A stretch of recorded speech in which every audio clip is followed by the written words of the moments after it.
Hello, you guys. Welcome to the Women's Cave. I think we should just keep it this way. Okay, no. Oh, okay. No. Before we started the camera, I was like, my hair is sticking up. See, that is real hair sticking up. She's like, I gotta turn my little. I have to. No, I feel she's copying. Imitator. I'm the originator of messed up hair. What? No, that's not true. That is a lie. I would be the imitator because she got on London television with that, like, her hair was doing this. It was. It really was. The whole for time. The entire time. So she's on that. They had the close up, and then right after they cut for a break, like the cameraman came in and was like, I can't stand it one more for a minute. Are y'all serious right now? So you just let me have a 10-minute close up. Just like getting you from all sides, and every side you saw this. All right, well, I'm Jade. I won't know. Oh my goodness, good job. You remembered. Ebola elbow. Ebola. Okay, I'm doing too much. Wow. Too much. Wow. You know, I was about to say something with that. I think that's an overshave. Wow. I'm going to keep that to myself. Let's move on. Wow. And you're still saying wow. I mean, you did like a whole breakout dance. Like, I did. Anyway, it doesn't matter. It doesn't matter because we authored some books. Yeah, we did. Or literary life guides of pop poetry, which we're trying to call them. I have to put it on my website at some point. Y'all will see it up there soon. Are we going to really put this on there? Absolutely. I just have to figure out how it fits, Like, it can't just be like, literary life guides. Weird. Yeah, I guess. Weird. I'm going to put it right on the side. Because, like, on our website, it has the works. And then, like, we had changed something around, so it has the works all the way over on the side. If you get to the website, right in the corner, you'll see the works, like, diagonal. That's so terrible. Anyway, we wrote, it was And I Thought Divorce Was Bad, which isn't up here. Okay. But it's also on the audiobook. It's an audiobook, and also we'll have, And I Thought Being Grown Up with Easy will soon be an audiobook, and I'll have the magazine coming out in June. Oh, we have the literary magazine in June. Katherine, if you have anything that you'd like to submit, please let us know. Okay, she was not ready for that one. Let's move on. She was like, what? Okay, yeah, so, and then we have, the entire And I Thought series is 13 books so long, and y'all. then we have the Misfit Guide series right here. Was 2 of those. And then it's Only I Remain, one of the only all poetry books. We have 3 of those, because one of them is right there. I said one of the only. Okay, one of the only. Available on BarnesandNoble.com, and we are the founders of the 25 Hottest Authors. Indie. 25 Hottest Indie Authors, Artists, and Advocates. Okay, yeah, I got it right this time, y'all. Yeah, you read it right off of there, so you can check that out, $7.50. Also, you can just check out everything your ladies are doing on www.andwethought.com. But no one cares about what we're talking about. Because no one's here to hear all about us. They're here to hear from our wonderful guests. Wonderful guests, would you like to introduce yourself? Hello, I'm Katie. I am a writer, an editor, and an optimist. Wow, she's an optimist. That's nice. This must be a hard time to live as an optimist. I'm joking. I'm doing my best. Yeah, I'm glad, because everyone is probably doing their best. So you are an author and an optimist. How does that go? Well, I think it's just about learning how to take every bad thing about being an author and the rejection or a bad review or someone doesn't like your work and just making it into a lesson. I like to really look at rejections as tools, and I think using them as that and thinking, okay, this literary agent didn't like my work, but they left a little note as to why. Instead of letting it beat me up because it was ready, I like to think, okay, now I know what to fix, and it keeps me moving instead of feeling really dragged down. Oh, that's amazing. I really like how you said that, to not look at it as a rejection, but to look at it as advice that you can use now. And it improves everything. I have the same question, but in a different style. Now, I believe it was Hemingway that says how you write a book is you sit over your typewriter and then you just bleed, like onto the page with your sorrows and your How can you write and not just bleed and just sadness? Because authors are supposed to be sad and those are lies. Self-depreciating. I'm happy. In the bottom of a bottle somewhere. I will be in the bottle somewhere, but not in the bottle, because I don't drink all my liquor at the same time. But how do you balance that? So I have struggled with mental illness for a lot of my life, with people around me, and I've learned that the best work that I have isn't when I'm sad. I think it's a really big misconception that you have to be in a very bad place to be a good artist. Like Van Gogh, for instance, did the sun power painting while in recovery. And with me, I've used writing as a way not to just be upset and write down my feelings, but to process them as well. I think writing can be a great tool, not just to get away, but to deep dive into what you're feeling and to come to a conclusion on what you need. I like I like that. it very much. Yes, we've recently, well, not recently, I think it's about 3 years ago, figured that out. Because I think before that, I wrote novels, genre novels, and then she wanted me to be poor. So she told me to write. She was like, go back to writing poetry. And I was like, Ask her me though. to be poor. Go ahead and ask her which one made her the most money. Go ahead and ask her. Which So one? poetry does make a. Yeah, that's amazing. I'm a poor poet. Oh, we'll give you tips later. We're not going to put this on a recording because you don't want people to know. Don't want you to know all the trade secrets. secrets. You got to keep tuning in for all the trade secrets. That's how it goes. Exactly. That's how it goes. But let's get back to you. Yes. How did you get into being a poet and an author? So ever since I was little, I loved writing stories. I would take little copy paper and like cut out some magazines and make stories. But what really got me into writing was in 3rd grade. I wrote a little short story as a class project, and my teacher was just so encouraging about it that I dove off and I was like, this is what I want to do. This is who I am. This is my identity. And I was like really intense. But then I kind of backed off. I went through high school and it kind of drizzled. And around high school, I started working on my first novel, all of which are unpublished at this point. Right now, I do have smaller publications, but my first novel took me about 5 years. And I was just trudging and going back and forth and not knowing what I'm doing. And as soon as it was finished, I realized I could do it.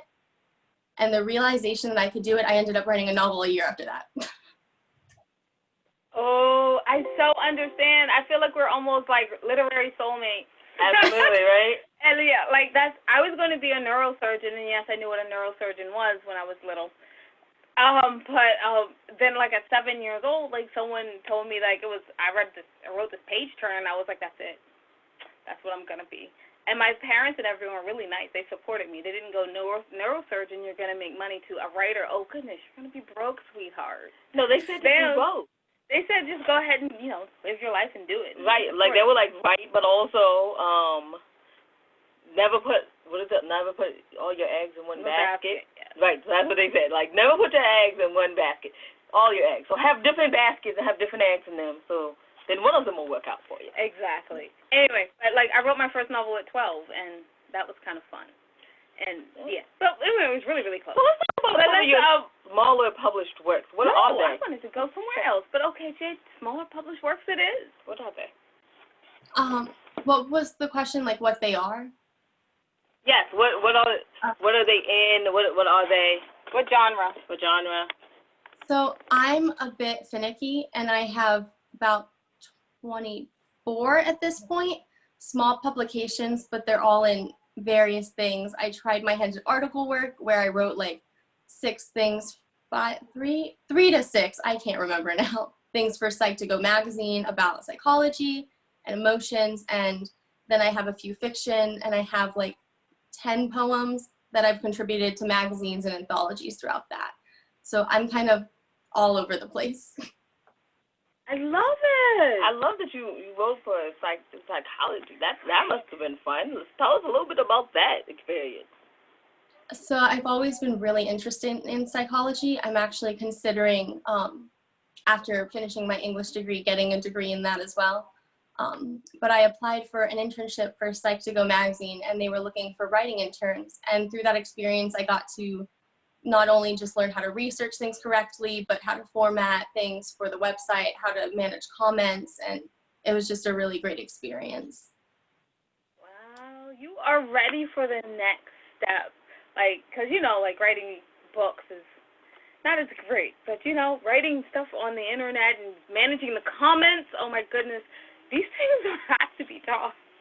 Otherwise, you learn by mistakes, and mistakes aren't fun. I made a lot of mistakes. Yeah.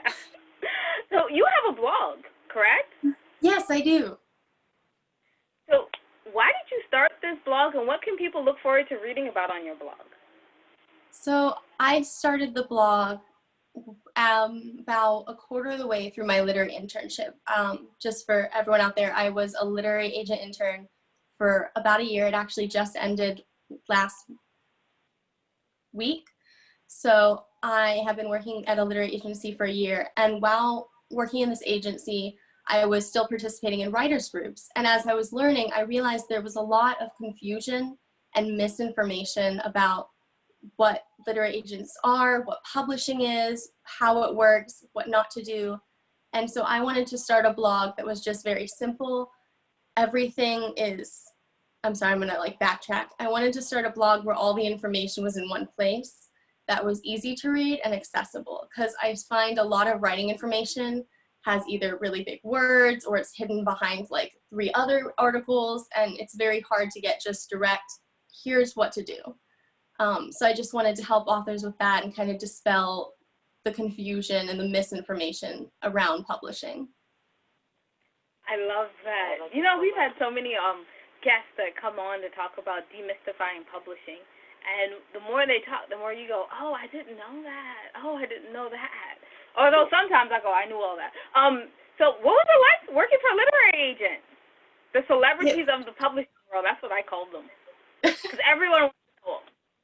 It was really, really fun and a lot of work. I never realized how much work they actually do. When you're querying and you're just starting out trying to get published, you think, oh, they just sell the book. That's their job. And then you work for them and you realize they manage your entire career. They sell rights, they sell your audio deals, your foreign rights, your movie rights. They handle issues with the publisher. Like if you want something the publisher doesn't, they're the person who will fight for you and your ideas. They go through a lot. And just the amount of submissions you get every day, it was so exciting for me, just starting out and seeing and going through the queries, but also really overwhelming to know that, wow, these people are getting like 100 emails a day. Oh, that's fun. Sorry, I just wanted to add that I think it's important that other authors know, it gave me a lot of insight and confidence in my own work to know that the reason my book's rejected or it's taking too long to get an answer isn't always that the book's bad. I learned there are so many other factors, and I just think authors need to understand that, to know that sometimes it's not them. I'm a firm believer in that you should know all perspectives before you just go, oh, it's me. No, there might be somebody else to blame. You need to find them. You're joking. I'm so joking. Because sometimes, quite often, it could be you. But not in the literary, and when you're doing the literary agency, because 100 emails a day, that's a lot of reading. And you have to think about it. They're getting 100 emails like every day. They're getting about roughly 700 emails a week. Sometimes it's 30 a day. There's some slow days. But yeah. I was thinking we had one literary on, and she was saying that, like, what you were just saying about how it's between getting taking care of the people that you already have under your belt, like making sure their rights are going and making sure the contracts are fair, and then if they are going to have movie rights, they have to contact their normal people that they would deal with in LA and making sure those rights are great.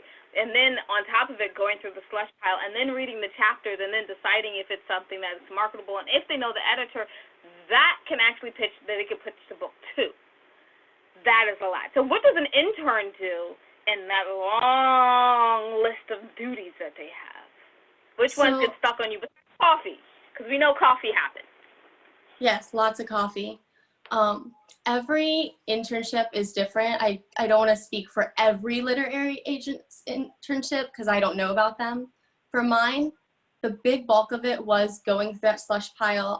There was about 7 of us, and we had a Google spreadsheet, and we would say yes or no to the queries. And then she would always read all of them, the agent that we worked for, but whichever ones everyone said yes to would get priority. So everyone liked them. She would look at them. And then after we get a request, she would send the partial or full manuscript to us, and we would have to read it. We had 3 days for partials, 3 days for partials, and I think 5 for fulls. I know this was like a week ago, but my brain has been like, because of the state of the world. And then we would have to read the novel and send her a report saying, this is what we liked about it, this is what we didn't, this is how we feel whether or not you should represent it. After that, we would also have to write pitch letters if they accepted the novel and they were sending it to editors, like to say, hey, you should take this book on. Edit letters, my agent was an editorial agent, not all are, but she does like to kind of polish it before she sends it. So we would go through the manuscript a second time and write little things that may need to be changed. We would also look for new contacts, not just authors, but also editors. So there were different teams. My team was to look for ebook, audio, and film contacts. So I would go through Publishers Marketplace, Hollywood, anywhere there's sales being posted. And we had a huge Google Doc, and anyone that wasn't on that list, we would add. That's fabulous, man. You seem like you were busy for a year. But where can people find out more about you and your blog online? And then what's next for you? You can find me at katherinedigilio.com. My blog is just katherinedigilio.com/blog. I'm also on Twitter at @KatieDiGilio. For me right now that I'm done with my agency, I can finally focus on myself and trying to get my novels published. So hopefully within the next few years, you will see me out there. Oh, fabulous. I hope you come back on. You'll come back on, right? Of course. So we can talk about your novel. I'm so excited for you. And, I mean, we know you're going to do well in your future, so it's going to be amazing. You have optimism. Are you joking? The optimistic ones always make it far. They do. They do. So I think it's just to bother people who are pessimistic. Just a little spike. All right. Jade, would you like to wrap us up? Absolutely. You can find out everything your ladies are doing on www.andwe.com. Oh, wait. First, I got to back it up. Thank our guest for coming on today. There you go. Now you can find out everything your ladies are doing on www.andwethought.com. Do you want me to take the ladies tab? No, you can go to the ladies tab, go to the middle, and see the charities that we probably support, so maybe y'all can help them out too. Money is hard, money is tight nowadays, we understand. But maybe you are cleaning out your closet and you have some extra clothes. They would like some donations of that. Or if you just have some knowledge that you would like to share with them, please do that also. We thank you in advance. And just remember, wisdom is all around you if you're open to finding it and accepting it. So peace and love, you guys, from Winona and Jade. Bye-bye.